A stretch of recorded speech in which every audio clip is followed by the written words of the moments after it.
Hello everyone and welcome to the program. We're so glad to have you with us. Today, fires continue to engulf Southern California, and just like everything else in America, this disaster too has become both politicized and polarized. We've got the latest on that and other stories, but first, the headlines. President Joe Biden speaks to Israeli Prime Minister Benjamin Netanyahu about ongoing efforts for a ceasefire and hostage release deal with Hamas. The Biden administration wants to achieve peace in Gaza before leaving office. Ukrainian President Volodymyr Zelensky says he is ready to hand over captured North Korean soldiers to Pyongyang in exchange for Ukrainian prisoners held in Russia. Kyiv captured 2 North Korean soldiers from the Kursk region just last week. India summons Bangladesh's Deputy High Commissioner amid escalating border tensions. This after Dhaka set off a firestorm by accusing New Delhi of trying to construct fences at 5 locations along the India-Bangladesh border. Sudan's army takes back control of a strategic city in the east that was under the grip of the rebel paramilitary rapid support forces for more than a year. The city is at a crossroads of key supply highways linking several states in Sudan. South Korea's President Yoon Suk-yeol gets a pay raise despite an impeachment trial and investigation into his short-lived martial law. This as Yoon remains held up in the presidential palace resisting arrest.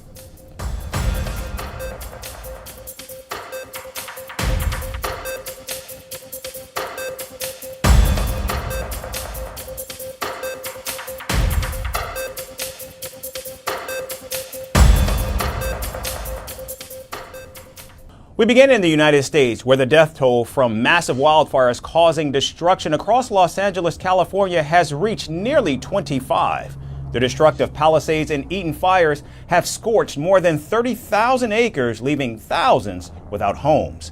Mexico and Canada are sending firefighting teams to California to help put out the fires that have become the costliest in U.S. history. Friends do. This is what relationships are all about. Friends in need, being there for one another. We want to be there for the people of Mexico in times of need and disasters, and we're incredibly humbled and grateful that the president was willing to send the crew you see behind me. They'll be out on the lines within the next 24, 36 hours, and we're very, very grateful. Now, as firefighters continue to face the infernos, questions arise about what caused the nightmare situation and who should be blamed for it. Detectives in Los Angeles are investigating the possible sources of the wildfires, and so far they have ruled out the most common cause of infernos in the United States, which is lightning. There's also no official indication of arson and utility lines either, though investigations are still ongoing. We have several reported injuries and over 1,000 structures damaged and destroyed. The cause of the fire remains unknown, and it continues to be under active investigation. As I stated yesterday, as soon as a cause is determined, we will advise the media. The Lydia fire that started yesterday in Acton has been 40% contained and forward progress has been stopped. It is limited to 348 acres. Experts say climate change has played a key role in driving these blazes. Notably, much of the western United States, including California, saw a decades-long drought that ended just 2 years ago. Now, this made the region vulnerable to whiplash, a term used to describe extremely rapid swings between dry and wet periods. In fact, just 2 years ago, California's wet weather brought a huge growth of vegetation that dried out last year. The vegetation was ready to burn in the latest wildfires across Los Angeles. Elevated critical fire weather conditions are predicted to begin this evening and continue through Wednesday. Moderate to locally strong Santa Ana winds will affect Los Angeles County today and tomorrow, and again Monday through Wednesday. The Los Angeles County Fire Department will be prepared. These winds, combined with low humidities and low fuel moistures, will keep the fire threat in Los Angeles County high. Meanwhile, controversy has erupted over the city's preparedness. On Sunday, incoming President Donald Trump launched a new round of criticism against President Joe Biden and California's Governor Gavin Newsom, holding them responsible for the wildfires. Seemingly unfazed by the criticism, Newsom took out some time to appear on a podcast and accuse Donald Trump of spreading fake news. The governor, who is facing flack over a water crisis amid the wildfires, also called for an independent investigation into the issue. Meanwhile, Los Angeles Mayor Karen Bass is under scrutiny over budget cuts for the city's fire department. The city's fire chief, Kristen Crowley, has publicly criticized Bass for budget cuts and layoffs that made it difficult for firefighters to do their jobs. Nearly 100,000 residents have also signed an online petition calling for the mayor's resignation. Now, as political controversies and wildfires continue to engulf Los Angeles, there appears to be little appetite for finding solutions to the seemingly intractable problem of not just the symptom, but the much larger challenge of climate change. And staying in the United States, Meta CEO Mark Zuckerberg made waves with his latest appearance on Joe Rogan's podcast. Released Friday, the podcast delved into contentious topics ranging from government censorship to rival tech giant Apple's stagnation and corporate culture. Zuckerberg accused the Biden administration of overstepping boundaries during the COVID-19 pandemic by pressuring Facebook to censor content discussing vaccine side effects. He revealed that officials pushed Facebook hard to remove posts, even those that were true, to control the narrative. While they're trying to push that program, they also tried to censor anyone who was basically arguing against it. And they pushed us super hard to take down things that honestly were true. When it went from 2 weeks to flatten the curve, in the beginning it was, there weren't enough masks. Masks aren't that important. To then it's, oh, no, you have to wear a mask. Everything was shifting around. It just became really difficult to kind of follow. The Meta CEO also commented on the broader issue of government interference in tech platforms, calling it brutal and arguing that Washington should support its companies instead of attacking them. Now, despite these clashes, Zuckerberg hinted at optimism about a potential Trump administration return, stating that Trump only wants America to win. I think it's a strategic advantage for the United States that we have a lot of the strongest companies in the world. And I think it should be part of the U.S. strategy going forward to defend that. And it's one of the things that I'm optimistic about with President Trump is, I think he just wants America to win. And shifting focus, Zuckerberg launched into a critique of Apple, alleging the tech giant has been sitting on its success since the first iPhone launched back in 2007. He even accused Apple of prioritizing profit over innovation, citing declining iPhone sales and restrictive practices. Apple has used the iPhone to impose a lot of arbitrary rules. It feels like they haven't really invented anything groundbreaking in a while. Steve Jobs introduced the iPhone, and now they're just sitting on it 20 years later. Zuckerberg also didn't shy away from controversial cultural topics either. He lamented the rise of culturally neutered corporate environments and argued for a balance between masculine and feminine energies in the workplace. Masculine energy, I think, is good, and obviously society has plenty of that, but I think that corporate culture was really trying to get away from it. If you're a woman going into a company, it probably feels like it's too masculine. There isn't enough of the energy that you may naturally have. You want women to be able to succeed and have companies that can unlock all the value from having great people no matter what their background or gender. The tech billionaire also addressed Meta's evolving policies, which include relaxing moderation rules on sensitive topics like gender and immigration, halting third-party fact-checking in the United States, and scaling back diversity initiatives. It's like you want feminine energy, you want masculine energy. I think that that's all good. But I do think the corporate culture sort of had swung toward being this somewhat more neutered thing. While the Joe Rogan podcast offered a candid view of Zuckerberg's growing discomfort with traditional media, his critiques and policy shifts signal a bold repositioning of Meta in a world increasingly polarized by politics, technology, and cultural change. As Zuckerberg bends the knee to the incoming Trump administration, it begs the question if his decisions are positioning the company long-term well after MAGA has exited the political scene. And moving to South America, Venezuelan President Nicolas Maduro says he will invade Puerto Rico to liberate it from the United States. Maduro, who took the oath for a contested third term on Friday, added he would include help from Brazilian troops for a successful invasion. He made the remarks during the closing ceremony of the International Anti-Fascist World Festival in Caracas. The independence of Puerto Rico is still pending, and we will achieve it with the forces of Brazil and the Abreu y Lima Battalion leading the way. Now, Puerto Rico is not an independent nation, but a U.S. territory. In fact, it's a self-governing group of islands in the Caribbean that was a Spanish colony before 1898. Now, during the Spanish-American War, Puerto Rico was invaded and it subsequently became a territory of the U.S.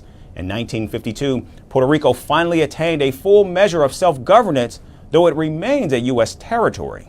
Now, Maduro's proposal involving Brazil also sparked reactions among critics who say Maduro wants to establish himself as a leader in Latin American unity. Venezuela's relations with Brazil have deteriorated over the past year, with Brazilian President Lula da Silva expressing concern over Maduro's contested victory in the presidential election. Their ties were strained even further when Brazil blocked Venezuela's bid to join the BRICS. Meanwhile, Nicolas Maduro's swearing in has attracted more sanctions on senior Venezuelan officials from the United States, Canada, the United Kingdom, and the European Union. President Joe Biden's administration has even increased the reward to capture Maduro to $25 million. La Fuerza Armada Nacional Bolivariana. The Bolivarian National Armed Forces expressed their most vigorous and categorical rejection of the new sanctions imposed by the infamous Imperial Brotherhood. Today, the Office of Foreign Assets Control of the U.S. Department of the Treasury, along with the European Union and the United Kingdom, attacked Venezuelan state officials, including our Commander-in-Chief Venezuela President, Nicolas Maduro. The country's opposition says their leader, Edmundo Gonzalez, who is recognized as Venezuela's president-elect by many countries, will return to the nation. Edmundo vendrá a Venezuela a juramentarse. Edmundo will come to Venezuela to be sworn in as constitutional president of Venezuela at the right time, when the conditions are right. Maduro consolidated the coup d'etat and the violation of our constitution. It is time to do what is necessary to restore it. Now, it's worth noting that Maduro has offered a $100,000 reward for Gonzalez's arrest, and he will put him in jail as soon as he returns to Venezuela. Now, only time will tell what Venezuela's next 6 years will in fact look like under Maduro, who has pushed the nation into a deep economic and social crisis in the past 12 years. And Elon Musk has once again plunged headfirst into controversy, this time disrupting Germany's political scene. The tech billionaire hosted Alice Weidel, leader of the far-right Alternative for Germany, on his platform X. While Elon Musk called for Germans to rally behind the AfD, Weidel sparked backlash by labeling Adolf Hitler a socialist. Now, with the AfD under scrutiny for alleged extremism and the European Commission investigating Elon Musk's platform, tensions are running high. As Germany prepares for its February elections, stay tuned for our next report. Elon Musk loves chaos. It is his brand, his style, his way of operating. But his latest stunt, posting far-right German politician Alice Weidel on X, takes things to another level. In a live stream watched by hundreds of thousands of people, Weidel casually claimed that Adolf Hitler was a socialist and even a communist. And historians were quick to respond, calling it absolute nonsense. The biggest success after that terrible era in our history was to label Adolf Hitler as right and conservative. He was exactly the opposite. He wasn't a conservative. He wasn't a libertarian. He was a communist, socialist guy. Now let's get one thing straight.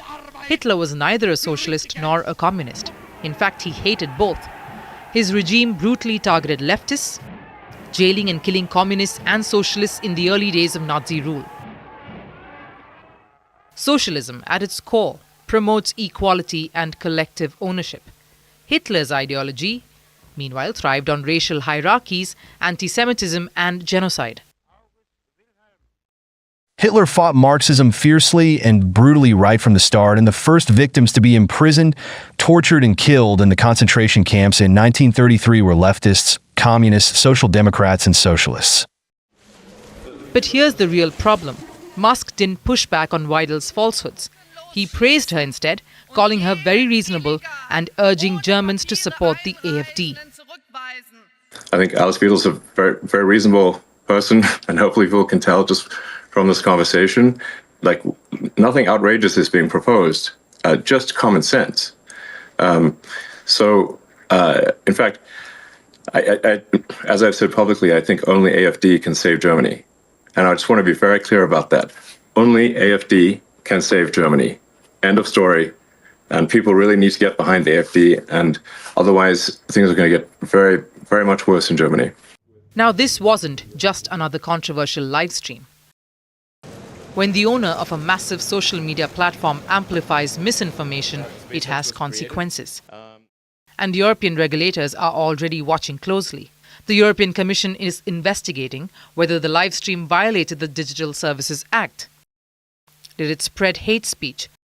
Did it manipulate voters? And German authorities are also looking into whether Musk's platforming of Weidel counts as an illegal political donation. It's no secret that Musk's handling of X has always been chaotic. From firing content moderators to spreading conspiracies, he's shown little interest in accountability. And this latest move fits his pattern: prioritize controversy and ignore consequences.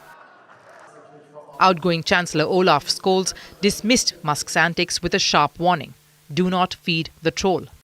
The crucial thing is that Mr. Musk has supported a partly right-wing extremist party, and as you can see, is not only acting in this direction in this country. And that is something we not only disagree with, I reject that. For the AfD, Musk's backing is a gift and a gamble. His endorsement energizes libertarian voters who admire Musk's entrepreneurial success, but critics say his erratic behavior could backfire. Then we come to the more recent incidents where we've seen Musk start to align himself much more obviously with an international movement of the far right. And I think that it's important that we use that term, because if you look at the kinds of people who Musk himself is boosting on his platform, we need to bear in mind that it isn't just about him issuing his opinions. He's increasingly started to assemble a group of different right-wing influencers, many of them with large followings, and presenting their evidence as a basis for his interventions into European politics, whether it's Germany, but mostly in recent times in the UK. Meanwhile, thousands also gathered in the German town of Riesa, where the AfD party held a key convention, approving Weidel as candidate for chancellor, but the meeting eventually got 2 hours behind schedule as protesters mounted blockades in Saxony.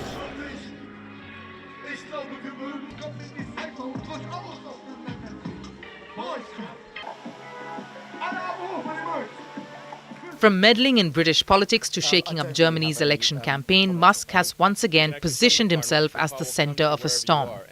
His next move is anyone's guess. But for now, Germany's political establishment is left grappling with the chaos that he's unleashed.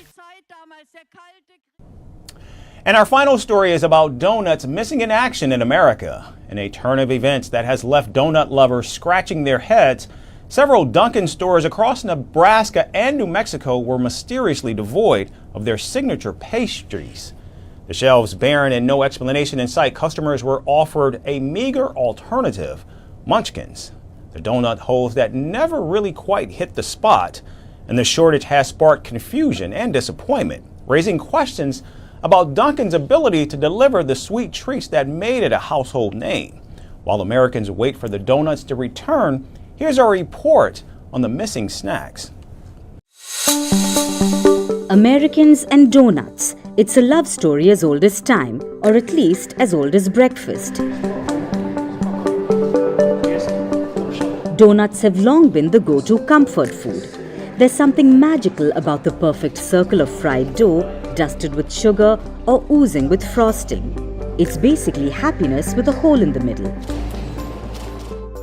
But in a plot twist nobody saw coming, Dunkin, the very brand that helped fuel this donut addiction, has left Americans in donutless despair. Yes, you heard that right. A donut shortage has hit select stores in Nebraska and New Mexico.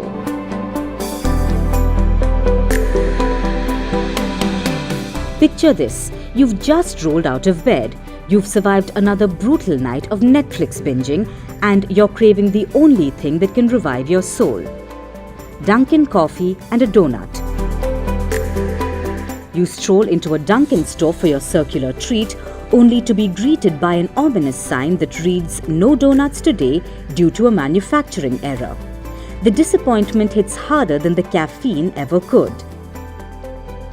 This was the reality for countless donut aficionados in Omaha, Lincoln, Grand Island and Albuquerque in New Mexico.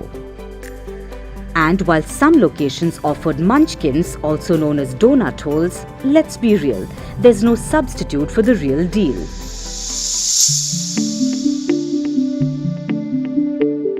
Now here's where it gets juicy. We all know that Dunkin, the company that made its name by combining caffeine and carbs, wouldn't just forget to restock donuts for no reason. According to a manager at one Omaha location, the cause of the shortage was a closely guarded secret. The manager said in as many words that it's a national problem. Was it sabotage, a donut conspiracy, a simple mistake? The mystery deepens. What we do know is that Dunkin couldn't blame the weather this time, nor the typical supply chain woes.